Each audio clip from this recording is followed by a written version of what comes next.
Hello students, let's move on to the last part of the solid state chemistry, that is magnetic property.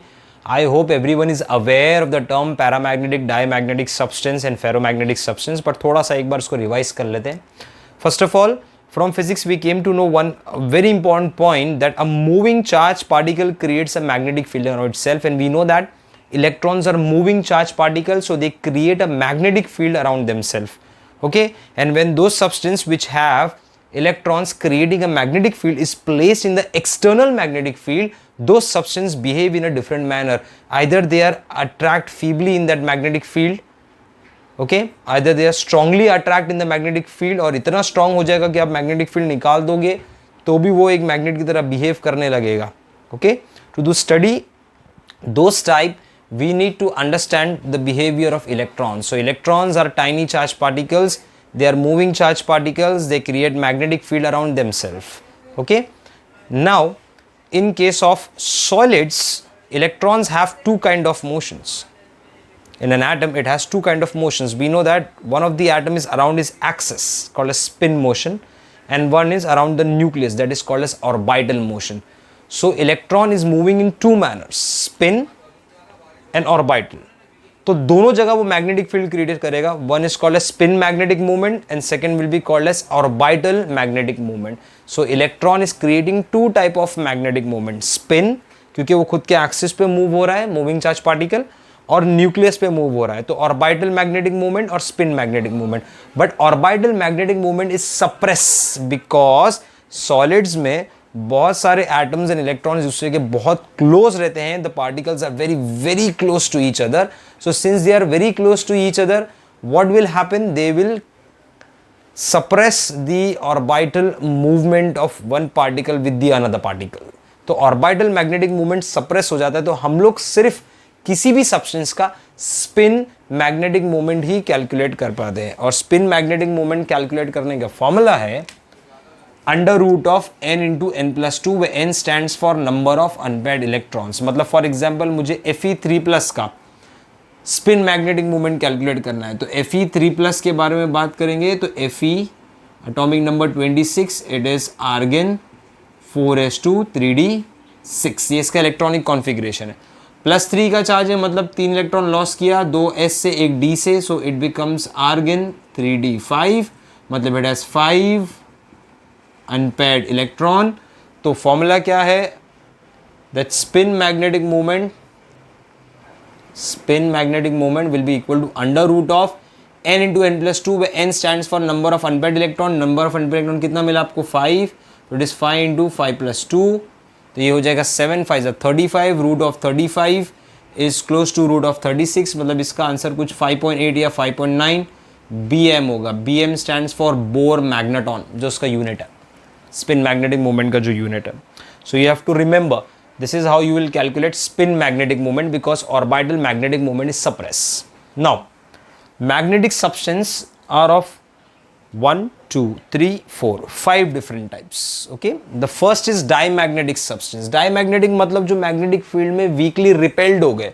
क्यों repelled हो रहे, क्योंकि इनका magnetic field produce नहीं हुआ. क्यों नहीं हुआ, बिकॉज इनमें पेयर्ड इलेक्ट्रॉन्स है. आप खुद सोचो, अगर आपने एक सब्सटेंस लिया जो पेयर्ड इलेक्ट्रॉन्स है, for example you took NaCl. NaCl में Na is plus is 2,8. Suppose मैंने NaCl लिया, वो मैग्नेट पे डाल दिया, वो स्टिक ही नहीं हो रहा है, मैग्नेट पे अट्रैक्ट ही नहीं हो रहा है. क्यों नहीं हो रहा है, because in case of NaCl it is Na plus and Cl minus. Na plus is 2,8, Cl minus is 2,8,8. All electrons are paired. तो इलेक्ट्रॉन पेयर्ड होने से क्या होता है कि जब एक इलेक्ट्रॉन अपना स्पिन मैग्नेटिक मूवमेंट प्रोड्यूस करता है, और अगर वो उसके साथ में दूसरा इलेक्ट्रॉन आ गया, तो वो भी अपना स्पिन मैग्नेटिक मूवमेंट प्रोड्यूस करेगा, एक प्लस हाफ डायरेक्शन में, एक माइनस हाफ डायरेक्शन में. तो दोनों एक दूसरे को नलीफाई कर देंगे, मतलब नेट मैग्नेटिक मूवमेंट सीधा क्या हो जाएगा, 0. Such type of substance are called as diamagnetic substance which have paired electrons. तो कुछ भी दिया हो आप इलेक्ट्रॉन्स को देखने का, अगर पेयर्ड निकला तो डायमैग्नेटिक. अब एक सब्सटेंस होते हैं जो वीकली अट्रैक्ट होते हैं मैग्नेटिक फील्ड में, they attract in magnetic field, but अगर आप मैग्नेटिक फील्ड निकाल दोगे तो फिर वो मैग्नेट की तरह बिहेव भी नहीं करेंगे.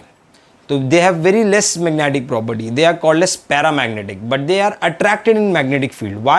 Because they have unpaired electron, at least एक अनपेयर्ड इलेक्ट्रॉन उनमें होना चाहिए, तो वो हो गए paramagnetic which have unpaired electrons. Then you have ferromagnetic. Ferromagnetic में they are very very strongly attract to the magnetic field, और जब भी आप एक्सटर्नल मैग्नेटिक फील्ड निकाल दोगे तो they itself start behaving like a permanent magnet. These are ferromagnetic substance. इसके examples आप लोगों को याद कर लेना, फेरोमैग्नेटिक का बहुत इंपॉर्टेंट है। फेरोमैग्नेटिक छोड़ के आपको जो भी दिखेगा नॉर्मली वो पैरामैग्नेटिक होगा विथ अनपेयर्ड इलेक्ट्रॉन्स, और अगर पेयर्ड हुआ तो डायमैग्नेटिक। फेरो में ये एग्जाम्पल्स याद कर लेने का, फिकोनी GdCrO2, FeCONi GdCrO2। अब इसका एक्सप्लेनेशन कैसा होता है फेरोमैग्नेटिक का? सपोज आपने आयन लिया, this is a piece of ion, suppose surface of ion है। अभी मैं इसको ना छोटे छोटे सेक्शन में डिवाइड कर रहा हूं पीस को। Now each section has very large concentration of Fe atoms. हर एक में बहुत ज्यादा concentration of Fe atoms है, तो these are called as domains. Large concentration of atoms in it. अच्छा, atoms के अंदर क्या हो गए? इलेक्ट्रॉन्स। अभी Fe की हम लोग बात करते हैं, तो Fe का इलेक्ट्रॉनिक कॉन्फ़िगरेशन अभी मैंने आपको बताया।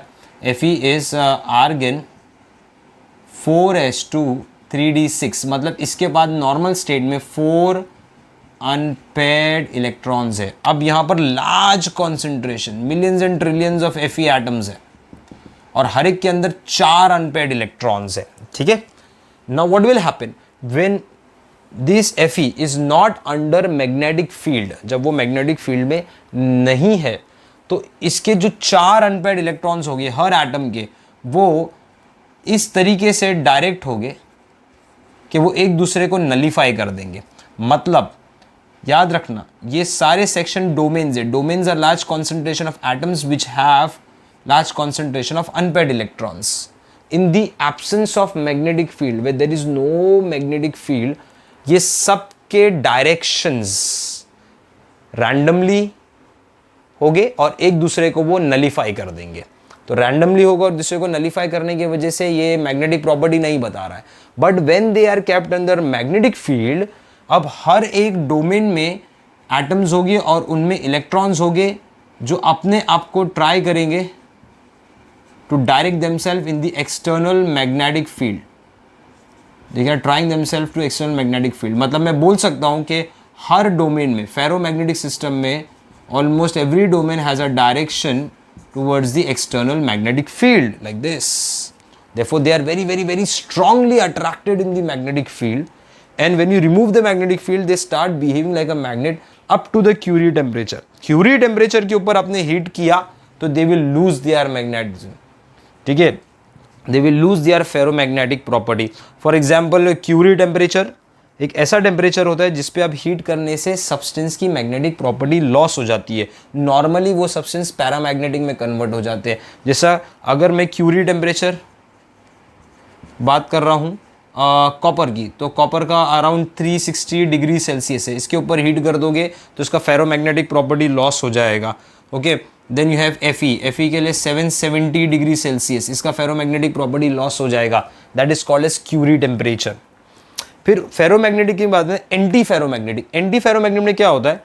एक डोमेन टूवर्ड्स द डायरेक्शन होगा, मतलब एक डोमेन डायरेक्शन में होगा, एक ऑपोजिट होगा, एक डायरेक्शन में होगा, एक ऑपोजिट में होगा, एक डायरेक्शन में होगा, एक ऑपोजिट में होगा, एक डायरेक्शन में होगा, एक ऑपोजिट में होगा। तो इस तरीके से क्या होगा कि ये सारे एक दूसरे को नलीफाई कर रहे हैं, तो इनका नेट मैग्नेटिक मोमेंट सीधा क्या हो जाएगा? जीरो। ये अट्रैक्ट ही नहीं होंगे। For example MnO, MnO2, Mn2O, FeO, Fe2O3 examples देखना। फिर एक होते हैं फेरी मैग्नेटिक सब्सटेंस। फेरी मैग्नेटिक मतलब very less magnetism as compare to ferro. Ferri में क्या होता है? थोड़े ही डोमेन अलाइन होंगे, मतलब वेरी फ्यू आर अलाइन, बाकी सब नॉन अलाइन पे आ जाएंगे। तो they have a dipole moment but very less, net dipole moment होगा। तो very few domains are align, बाकी सब इतने अलाइंस नहीं होते towards the magnetic dipole, magnetic field.